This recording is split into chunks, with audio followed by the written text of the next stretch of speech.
naša molda, pesnica naša, srca oglaša, Božja ljubezen, prenaj iz nas.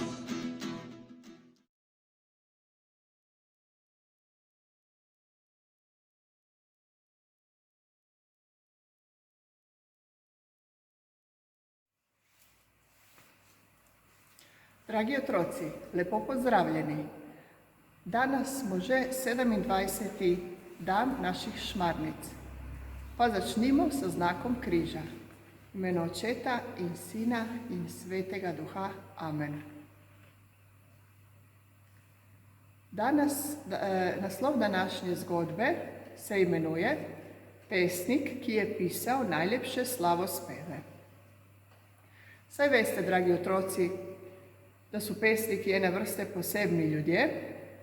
Tukaj bomo omenili tudi trgovce in tule pač v tej knjigi piše, da za trgovce velja, da imajo samo en cilj, kovati dobiček, pa čeprav z goljufijo. Spoznali smo svetnika, ki je bil trgovec, a je ravnal drugače. To je sveti Homo Bonus. Njegovo ime v prevodu pomeni dober človek. Bil je skromen in ni nikoli goljufal.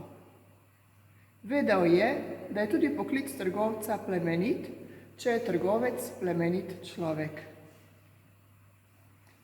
Zdaj pa prisluhnimo zgodbici, ki jo želim podeliti z vami. Kaj pa se je dogajalo v tem 27. dnevu naših šmarnic? Kaj pa pesniki? O svetnikih vseh mogočih poklicev si nam že govorijo, nisi pa še omenil nobenega svetnika, ki bi bil pesnik, se je spomnila Manca. Tudi pesniki niso izjema, se je nasmehnil Serafinček.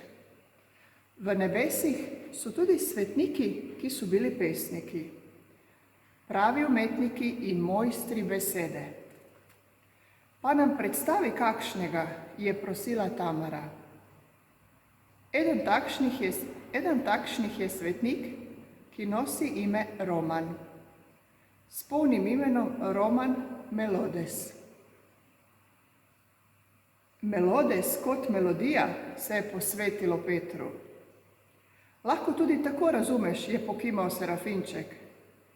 Roman se je rodil konec 5. stoletja v mestu Emesi, ki ga danes imenujejo Homs in se nahaja v Libiji na severu Afrike.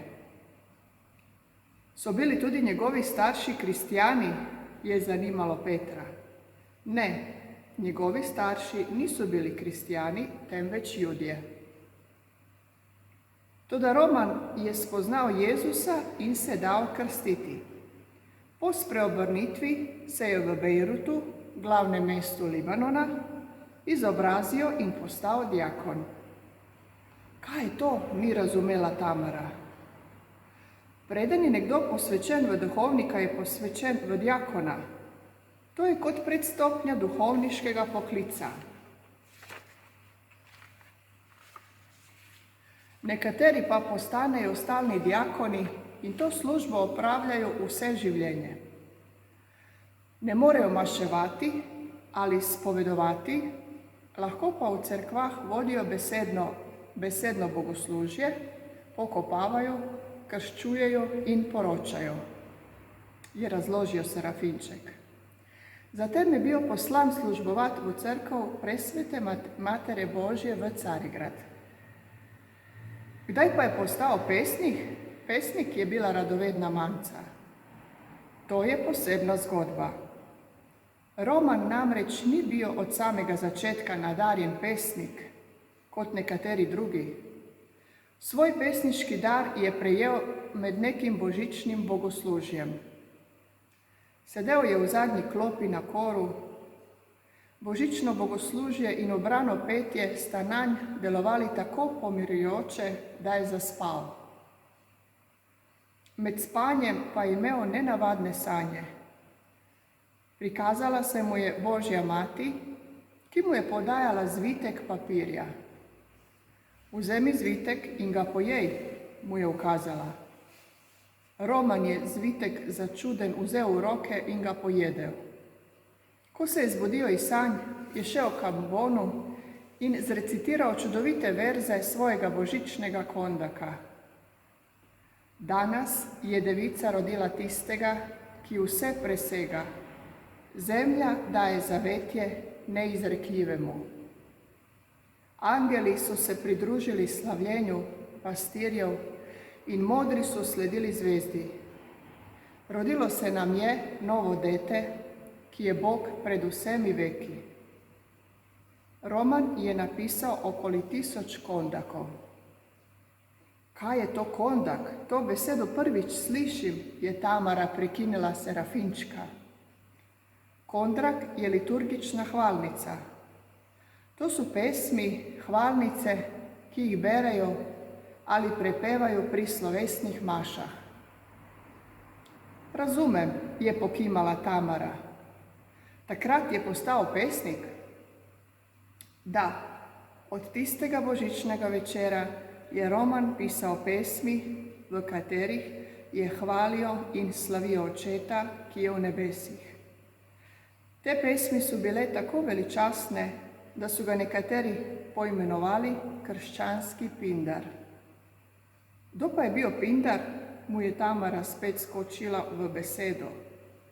To je bil grški pesnik slavospevov, jim je razložil Serafinček. Evo, dragi otroci, zdaj smo pač poslušali eno prelepo zgodbo, kako so tudi pesniki na svojvrsten način slavili Boga, hvalili Boga in peli mu pesmi in slavospeve. In to je res zelo lepo in zelo navdiha vredno za vse nas, da na vsakem koraku sa svojim življenjem, s pesmijo, z ljubeznijo slavimo Boga Stvarnika, Očeta, Sina Jezusa, Svetega Duha, Presveto Devico Marijo in vse svetnike in svetnice. Naloga današnjega dne je, da v vaši družini pripravite eden tako zanimivi pesniški večer. In vsak naj recitira svojo najljubšo pesem. Sedaj bom še z vama podelila tole molitvu. Zdravo v nebes kraljica, zdravo v nebes kraljica, zdrava angelov gospa, zdrava korenina, zdrava vrata, iz tebe sveto luč je prisijala, o veseli se devica slavna, nad vse krasna. Bodi zdrava, o prelepa, prosi za nas Kristusa. Kraljica brez madeža izvirnega greha spočeta, prosi za nas. Kraljica v nebesa vzeta, prosi za nas. Kraljica presvetega rožnega venca, prosi za nas. Kraljica miru, prosi za nas. Kraljica družine, prosi za nas. Petrovška mati Marija, prosi za nas. Lepo vas pozdravljam, otroci, in vse dobro vam želim. V imenu Očeta in Sina in Svetega Duha. Amen.